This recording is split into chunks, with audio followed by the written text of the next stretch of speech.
श्री परमात्मने नमः। वसुदेवसुतं देवं कंसचाणूरमर्दनं देवकी परमानन्दं कृष्णं वन्दे जगद्गुरुम्। ओम श्री परमात्मने नमः। अथ श्रीमद्भगवद्गीता महात्म्यम्। गीताशास्त्रमिदं पुण्यं यः पठेत् प्रयतः पुमान् विष्णोः पदमवाप्नोति भयशोकादिवर्जितः। गीताध्ययनशीलस्य प्राणायामपरस्य च नैव सन्ति हि पापानि पूर्वजन्म कृतानि च। मलनिर्मोचनं पुंसां जलस्नानं दिने दिने सुकृतिर्गीताम्भसि स्नानं संसारमलनाशनं। गीता सुगीता कर्तव्या किमन्यैः शास्त्रविस्तरैः या स्वयं पद्मनाभस्य मुखपद्माद्विनिःसृता। भारतामृतसर्वस्वं विष्णोर्वक्त्राद्विनिःसृतं। गीता गङ्गोदकं पीत्वा पुनर्जन्म न विद्यते। सर्वोपनिषदो गावो दोग्धा गोपालनन्दनः। पार्थो वत्सः सिद्धिसुधीर्भोक्ता दुग्धं गीतामृतं महत्। एकं शास्त्रं देवकीपुत्रगीतम् एको देवो देवकीपुत्र एव। एको मन्त्रस्तस्य नामानि यानि कर्मापयेकं तस्य देवस्य सेवा। वसुदेवसुतं देवं कंसचाणूरमर्दनं देवकी परमानन्दं कृष्णं वन्दे जगद्गुरुम्। वसुदेवसुतं देवं कंसचाणूरमर्दनं देवकी परमानन्दं कृष्णं वन्दे जगद्गुरुम्। श्रोतागण नमस्कार। मैंने पीछे जो 2-3 वीडियोस बनाई उसमें मैंने संबोधन में थोड़ी गलती कर दी, उसके लिए मैं क्षमा प्रार्थी हूँ। और आगे भी अगर कुछ गलतियाँ करता रहूँगा और आपको यह अगर नोटिस में आता है तो ज़रूर बताइए। पिछले वीडियो को जब मैंने बनाया था तो मेरे एक श्रोतागण ने बताया कि श्रोतागणों जो आप बोलते हैं वो गलत है, आप श्रोतागण बोला करिए, वो संबोधन सही रहेगा। तो श्रोतागण को बहुत बहुत धन्यवाद। उन्होंने मेरी त्रुटि को मेरे समक्ष प्रस्तुत किया और मैं उसका सुधार कर रहा हूँ। फिर से एक बार श्रोतागण नमस्कार। जब हम भगवत गीता का पाठ करते हैं तो जो गीता प्रेस गोरखपुर से पब्लिश्ड बुक है श्रीमद् भगवत गीता श्लोकार्थ सहित, तो उसी का रेफरेंस लेके मैं आप लोगों को अपनी समझ के बारे में बताता हूँ। जो मैं समझ पाता हूँ, जितनी मेरी समझ है वो मैं बताता हूँ।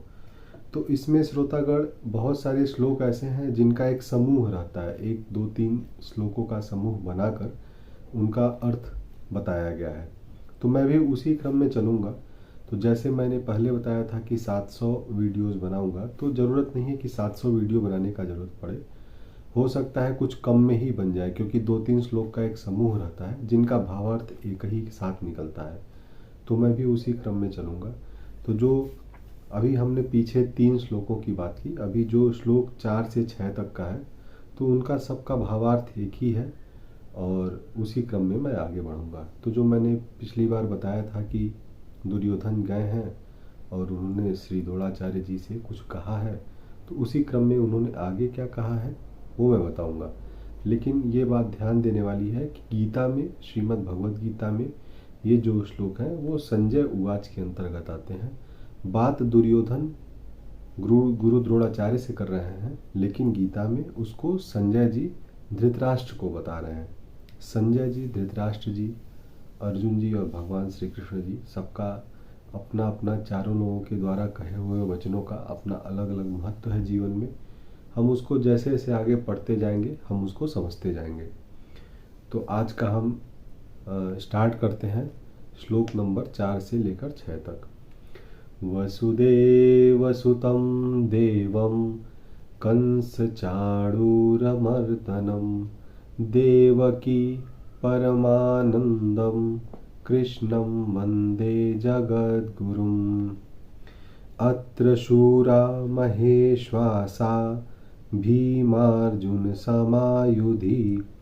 युयुधानो विराटश्च द्रुपदश्च महारथः धृष्टकेतुश्च चिकीतानः काशीराजश्च वीर्यवान् पुरुजित् कुन्तिभोजश्च शैब्यश्च नरपुङ्गवः युधामन्युश्च विक्रान्त उत्तमौजाश्च वीर्यवान् सौभद्रो द्रौपदेयाश्च सर्व एव महारथाः।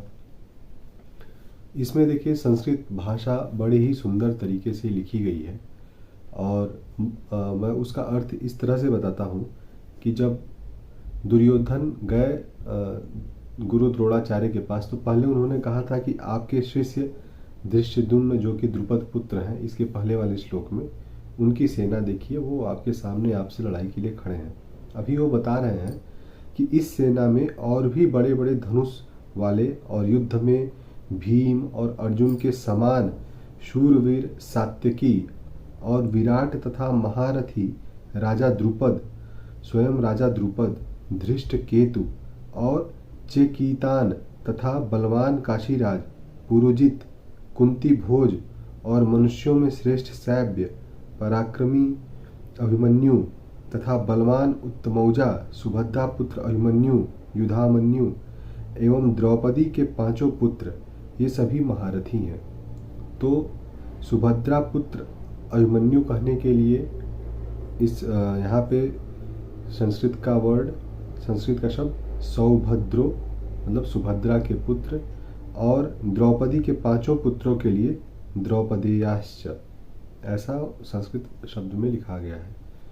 मतलब गुरु द्रोणाचार्य के पास जाकर एक तरीका से दुर्योधन पांडवों की व्यूह रचना, पांडवों के युद्ध में कितने महारथी हैं, महारथी जो रथ पे चढ़ के युद्ध करेंगे, चैरिएटर जिनको इंग्लिश में बोला जाता कि रथ पे चढ़कर युद्ध करने वाले लोग, रथ पे अलग अलग तरीके के हथियार रख सकते हैं लोग, तो इसलिए उनको महारथी कहा जाता है। सब एक से एक बड़े योद्धा खड़े हैं, जिनको सबको नाम से पहले आप किससे लड़ाई करने जा रहे हैं सबके बारे में जान लेना जरूरी होता है, ताकि उस हिसाब से उनके अस्त्रों के बारे में आपको पता रहे कि किस हथियार का इस्तेमाल कौन कर सकता है, क्योंकि सबकी अपनी अपनी एक अलग अलग निपुणता थी उस युद्ध को करने के लिए। तो इसका यही अर्थ है। इसके बाद के श्लोकों में दुर्योधन अपने कौरवों के बारे में बताएंगे गुरु द्रोण से कि कौन कौन हमारी तरफ से युद्ध कर रहे हैं। अभी उन्होंने एक तरीके से ये बता दिया कि कौन कौन से लोग पांडवों की तरफ से युद्ध कर रहे हैं। तो हम लोगों ने 6 श्लोकों के बारे में आज तक जान लिया। आगे के श्लोकों के बारे में हम फिर आगे के वीडियो में बताएंगे। आज के लिए श्रोतागण नमस्कार और धन्यवाद। आज मैंने वीडियो इसलिए भी बनाया कि आज मेरे जन्मदिवस की पूर्व संध्या है और मैं गीता जयंती के दिन पैदा हुआ था, तो मैं सोचा कि आज एक वीडियो और बना लेता हूँ। आगे का वीडियो और कोशिश करूँगा कि कल बना के डालूँ। आप लोगों को धन्यवाद। आप लोग सुनते रहिए, गीता के प्रति अपना प्रेम रखिए। जय श्री कृष्ण। वसुदेव सुतं देवं कंसचाणूरमर्दनं देवकी परमानन्दं कृष्णं वन्दे जगद्गुरुम्।